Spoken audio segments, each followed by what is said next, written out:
Welcome back, students. So in last lecture, we have started with the diabetes. We see what do you mean by diabetes, what is the role of insulin in glucose utilization.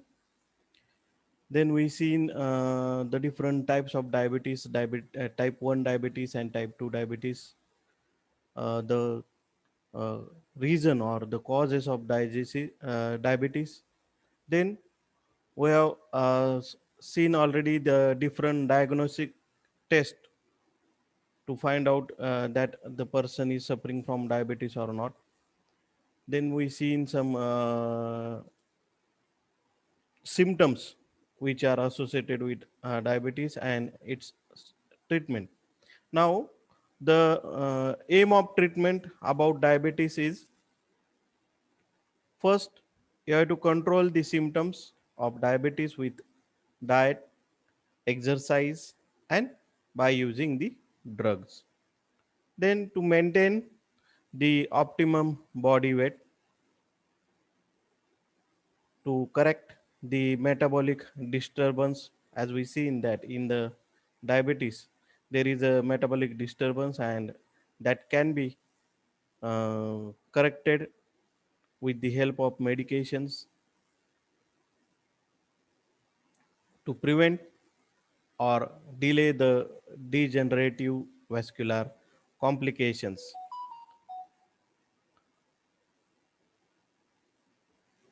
Now, the first drug which is used for the treatment of diabetes is insulin.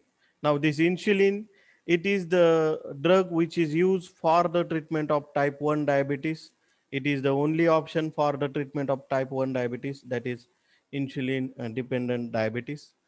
And also, in case of type 2 diabetes, this insulin will be given to around 40% of people who are suffering from the type 2 diabetes. Insulin is given. So we will see what do you mean by insulin. Insulin, it is, as you know, it is secreted by the beta cells of pancreas, of islets of Langerhans in the pancreas. It was discovered by 1921 by the Banting and Best. These are the name of scientists. This is the general information. Insulin is a two-chain polypeptide which is having 51 amino acids, and molecular weight is around 6,000 Dalton. Next, the two chain, one is A chain and another is B chain. A chain is having 21 amino acids and B chain is having 30 amino acid, and this A and B chain, it is bound together with the help of two disulfide bond. So this is the structure of insulin.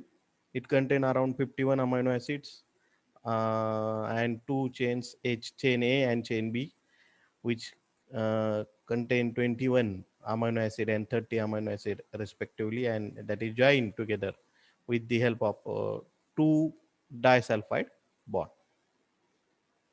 Next, there is a minor difference in human, pork, and beef insulin. So mostly the pork insulin is more homologous to human insulin. Also, this human insulin, which can be biosynthesized by using the culture of bacteria, such as Escherichia coli is used, and nowadays it is available for clinical use. Under basal condition, around 1 unit of insulin is secreted per hour by our pancreas, and this insulin is stored in the form of granules in the beta cells, and the storage of insulin is facilitated by zinc. High circulating level of glucose that will stimulate the release of insulin. Okay, so around normally 1 unit insulin is released by our pancreas per hour, and normally this insulin is stored in the form of granule, and the storage is facilitated by zinc. When there is high level of glucose in the blood, that will stimulate the release of insulin. Okay, insulin is released by a process called as exocytosis. This we have studied in chapter 1. Okay, where the different method of absorption. In that, one of the method of absorption is exocytosis. Then second, secretion of insulin is regulated by the chemical, hormonal, and neuronal mechanism. Other nutrients other than glucose. Glucose will stimulate the release of insulin. Other than that, the release of insulin that can be initiated by using amino acid, fatty acids, and also by the ketone bodies. So high amount of amino acid, fatty acids, and ketone bodies. This also are responsible for release of insulin. Next, a number of hormones such as growth hormone, corticosteroids, thyroxine that will modify the insulin release, glucagon that will yoke the release of insulin, and insulin inhibiting glucagon secretions. Next, pharmacokinetic profile. Insulin is disappeared rapidly from the plasma. The plasma half life is around only 5 to 6 minutes. It circulates in the plasma in free non-protein bound form, completely degraded by most of the tissue, especially by liver, kidney, pancreas, etc. It appears in urine. Okay, so this is the pharmacokinetic profile of insulin. The half life is very small, it is around 5 to 6 minutes, and it is present in the free form. It is not bound to plasma protein and degraded by most of the body tissues like liver, kidneys, and pancreas, and it also appears in urine. So this is about the pharmacokinetic parameter.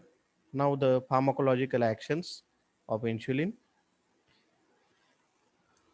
The first is it will restore the disturbance in carbohydrate, fat, protein metabolism, as well as it also restore the electrolyte and water balance. Okay, so you can see that the whatever the metabolic disturbance that is done in that is there during the diabetes, that all can be recovered or that can be restored by using this insulin. That is the disturbance in carbohydrate, fat, protein metabolism, and electrolyte and water balance. How?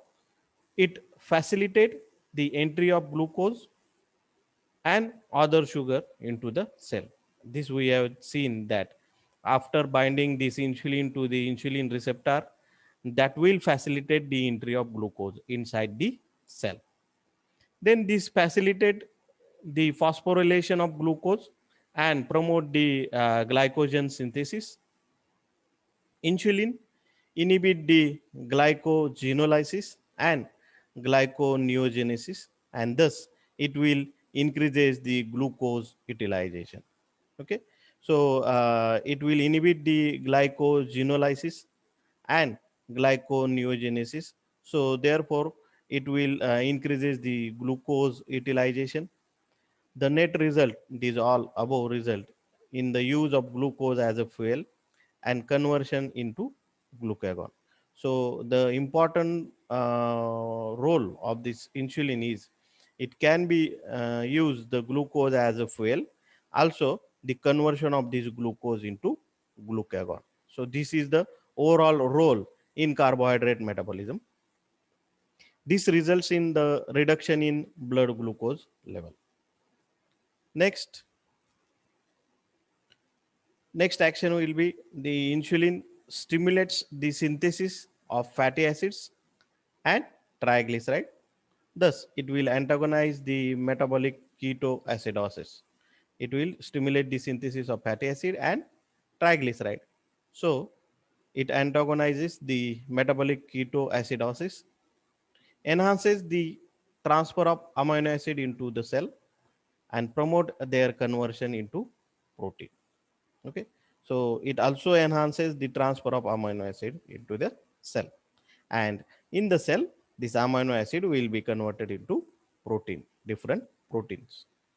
It also enhances the entry of potassium into the cell and its involvement in glyconeogenesis. Insulin antagonizes the excess of body water loss.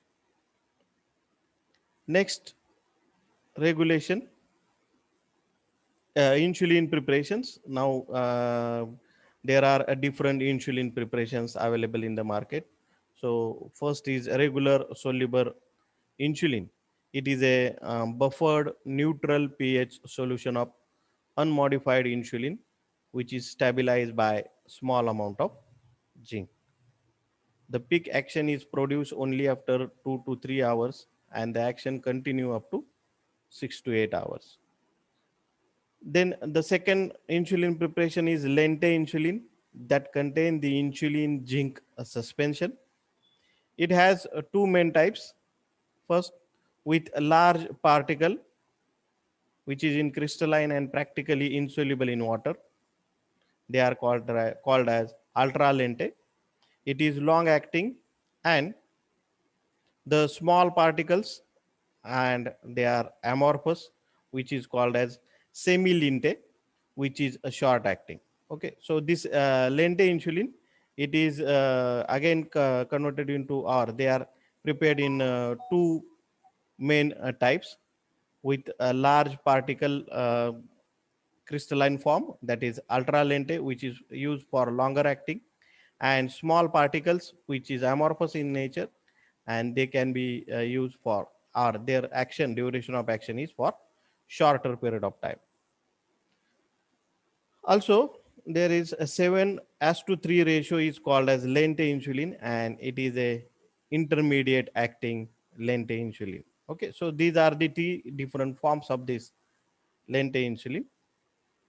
Next, isofan, which is a neutral protamine hagedron insulin is there.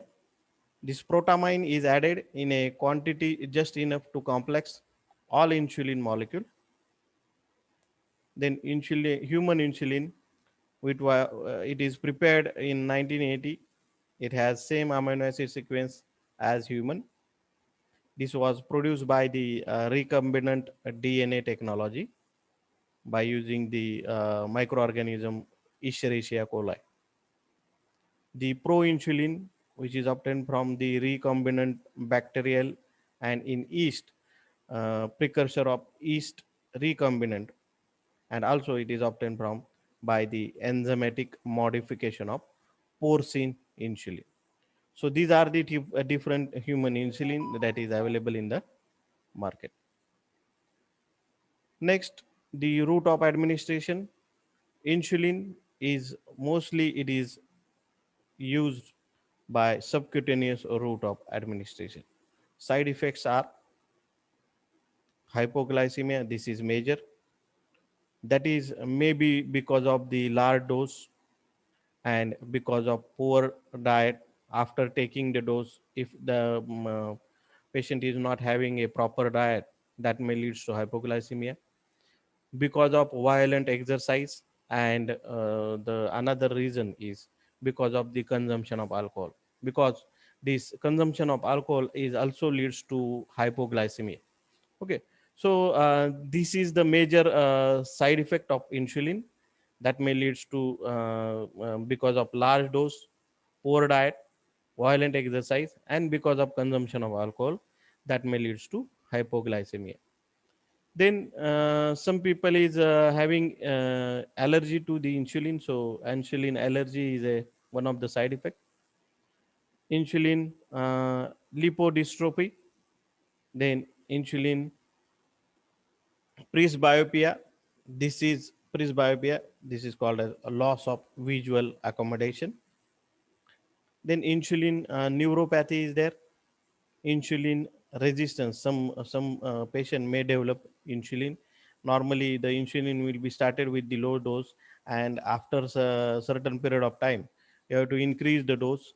And again, if the case is, if it's the dose required for the control of diabetes is more than 200 unit per dose, then we can say that that case is as a insulin resistance. So this insulin also may develop the resistance. And the last side effect is it may leads to obesity. So these are the side effects of insulin. Next, therapeutic applications of insulin. Definitely, the first and most important use is for the treatment of diabetes mellitus.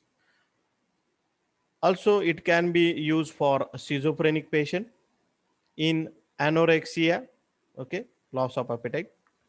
In case of burn, now normally this insulin, in case of burn, it is given insulin along with glucose administration. Now, this will reduce the loss of potassium and nitrogen. In case of burn patient, insulin along with glucose is administered. So this will help in a reduction in loss of potassium and nitrogen. So these are the therapeutic applications of insulin. Now their interaction, drug interaction. Beta adrenergic blockers like the propranolol, atenolol, they will prolong the hypoglycemia by inhibiting the compensatory mechanism.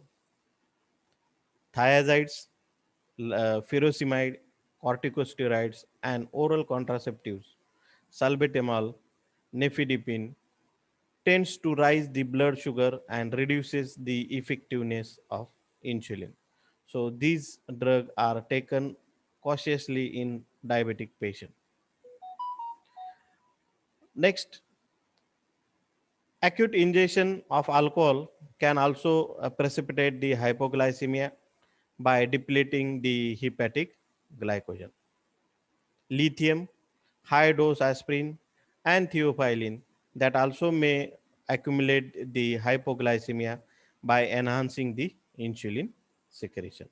So these are the some important drug interactions for insulin, okay, with beta blockers, with thiazides, furosemides, corticosteroid, oral contraceptive agent, salbutamol, nifedipine. These all will tend to raise the blood sugar and reduce the effectiveness. Alcohol, ingestion of alcohol that may precipitate the hypoglycemia. Lithium, high dose of aspirin, theophylline that also accumulate the hypoglycemia by enhancing the insulin secretions. So this is about the drug interaction. Now coming to the next part, oral hypoglycemic agents. Now these oral hypoglycemic agents, they are classified as follows. So the first class of this is sulfonyl urea. Now this sulfonyl urea that will be useful, that will enhance the insulin secretion. So this drug can be used when there is a presence of residual insulin, and this can be applicable or this can be used for type 2 diabetes when there is a presence of insulin, but this insulin is not released by the pancreas. Then at in such condition, the sulfonyl urea that will enhance the insulin secretion, and these are the examples. These are the drugs which comes under this category: glibenclamide, tolbutamide, glipizide, and glimepiride. So these are the examples of sulfonyl urea. Next class is the meglitinide. Now this meglitinide, this also enhances the insulin secretion. And the example for meglitinide is ripaglinide and nataglinide. These are the examples. Third class is bigonides. Now this is important class. Now these bigonides, this will be responsible for, it will overcome the insulin resistance. Okay, it will act like a insulin. Now these bigonides, as we seen that this insulin will bind to the insulin receptor, and that will facilitate the transfer of glucose as well as transfer of amino acids inside the cell. So these bigonides, they will do the same for you. Okay, so it will overcome the insulin resistance. And the example for these bigonides are fenformin and metformin is the example. Next class of compound is uh, thiazolidine. Now this thiazolidine, this also overcome the insulin resistance, and the example for this thiazolidine is pioglitazone. This is the example for thiazolidine. And the last class of this is alpha glycosidase inhibitor. Now, this alpha glycosidase inhibitor, what they will do? They will retard the carbohydrate absorption in the GI site. Okay, at the GI site, the absorption of carbohydrate, especially absorption of the glucose, absorption of the sugar moiety, is inhibited by this alpha glycosidase inhibitor. And these examples, these are the newer one, and the examples are acarbios, meglitol, and oglibos. These are the example for alpha glycosidase inhibitor. But as far as your syllabus is concerned, we will deal only the sulfonylurea and biogonides in detail. Coming to sulfonylurea, now these are chemically related to sulfonamides. They stimulate the insulin secretion from pancreatic beta cell. Their primary mechanism of action is to close the ATP sensitive K plus channel in beta cells of the plasma membrane, and so they will initiate a chain of event that will result in insulin release. Now here there is a mechanism of action is given. Their mechanism of action is that they will close the ATP sensitive K plus channel in the beta cell plasma membrane, and so it will initiate a chain of event that will result in the insulin release. These are ineffective in insulin dependent diabetes. As I told you that for this drug, it requires a residual presence of insulin in your pancreas, because this drug will act on the beta cell and they will stimulate the release of insulin. If the insulin is not present at all in the pancreas, then these drugs are ineffective. That is in case of insulin dependent diabetes. Readily absorbed from a GI tract. Plasma half-life varies from 6 to 36 hours depending upon the different drug comes under this class. Common side effects are nausea, vomiting, epigastric distress, and weakness. These are the common side effects. Drug like salicylates, phenylbutazone, propranolol, chloramphenicol, and alcohol, they may potentiate the hypoglycemic effect of sulfonylurea. So this is the drug interaction: salicylate, phenylbutazone, propranolol, chloramphenicol, and alcohol. These drugs, they will potentiate the hypoglycemic effect of sulfonylurea. Next, they are strictly contraindicated in case of pregnancy, the severe in case of severe infection, and hepatic impairment. Their preparations available in the market: tolbutamide 0.5 to 1 gram tablet available orally, chloropropamide 0.1 to 0.25 gram daily, and glibenclamide 5 milligram tablets are available in the market. So these are the marketed preparations of sulfonylurea. Glipizide, the brand name Glynaze is available. 5 milligram tablets are available. Next class of compound is biogonides. Now these biogonides, they are effective in absence of pancreatic beta cells, and there is a when there is absence of residual insulin. Okay, then it suppresses the hepatic glycogenesis and glucose output from liver. It is the This is the major action which is responsible for lowering the blood glucose level in diabetic. What they will do? They will suppresses the hepatic glycogenesis and glucose output from liver. So this is the major action which is responsible for lowering the blood glucose level in the diabetic patient. It also enhances the insulin mediated glucose uptake and disposal in skeletal muscle and fat. As I told that these will work like a insulin, and they will mediate the glucose uptake and disposal in the skeletal muscle and fat. Insulin resistance shown by type 2 diabetes is will be solved in here, and this translate into glycogen, and that is stored in the skeletal muscle, reduced to lipogenesis in adipose tissue, and enhances the fatty acid oxidation. Also, it will interfere with the mitochondrial respiratory chain and promote the peripheral glucose utilization through anaerobic glycolysis. Okay, so how the glucose will be utilized by the conversion of glucose into glycogen, and that is stored in the skeletal muscle. It also reduces the lipogenesis in adipose tissue and enhances the fatty acid oxidation, interfere with the mitochondrial respiratory chain, and promote the peripheral glucose utilization through the anaerobic glycolysis. So this is the mechanism of action of these biogonides. Common side effects, again GI upset, vomiting, diarrhea, anorexia, these are the common side effects. And the preparations available are penformin 25 milligram twice a daily, and metformin zero point 0.5 to 1.5 gram daily. Okay, so this metformin, it is a well known drug available in the market for the treatment of diabetes. So this is about the treatment of diabetes.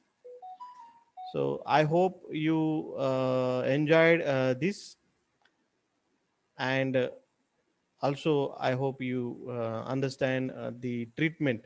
So for the treatment of type 1 diabetes, you have to go for insulin only. That is the only option. Okay, again you have to keep in mind that the insulin is given by parenteral route only, that is by subcutaneous route. Orally it is ineffective because it will get degraded quickly in your GI tract. Okay, then other than that, if there is a presence of residual insulin, and if it is not released by the pancreas, or there are some insulin receptor which are resistance to the action of insulin, in such cases you can go for oral hypoglycemic agents. There are many agents which are available in the market, such as sulfonylurea is there, mm, the meglinites are there, then the uh, alpha glycosidase inhibitors are there, then uh, the bigonides are there. Okay, so these all drugs, they are helpful for some we have seen that these agents, like we will just have overlook. Okay, so these agents, you can see that sulfonylurea, meglinites, they will enhance the insulin secretion. Okay, so for this, you require the presence of residual insulin there. Bigonides, it can be work like your insulin. It overcome the insulin resistance. Uh, thiazolidinedione, these are also overcome the insulin resistance, and this alpha glucosidase inhibitor, they will retard the carbohydrate absorption. So this is about the uh, treatment, the medications which can be used for the treatment of diabetes. Along with this, the most and most important uh, the treatment, or other than medication, you have to do some lifestyle changes, you have to do some exercise. Okay, then diet, one of the important thing when you are managing the diabetes, is the proper diet, proper healthy, again the number of times you are eating, how much you have to eat, what to be eat, what is not to be eat, that all things are highly important while managing your diabetic condition. Okay, so this is about the diabetes and its treatment. I hope you enjoy and you understand this topic. So if you have any question, you can ask me in the comments. So till then, goodbye.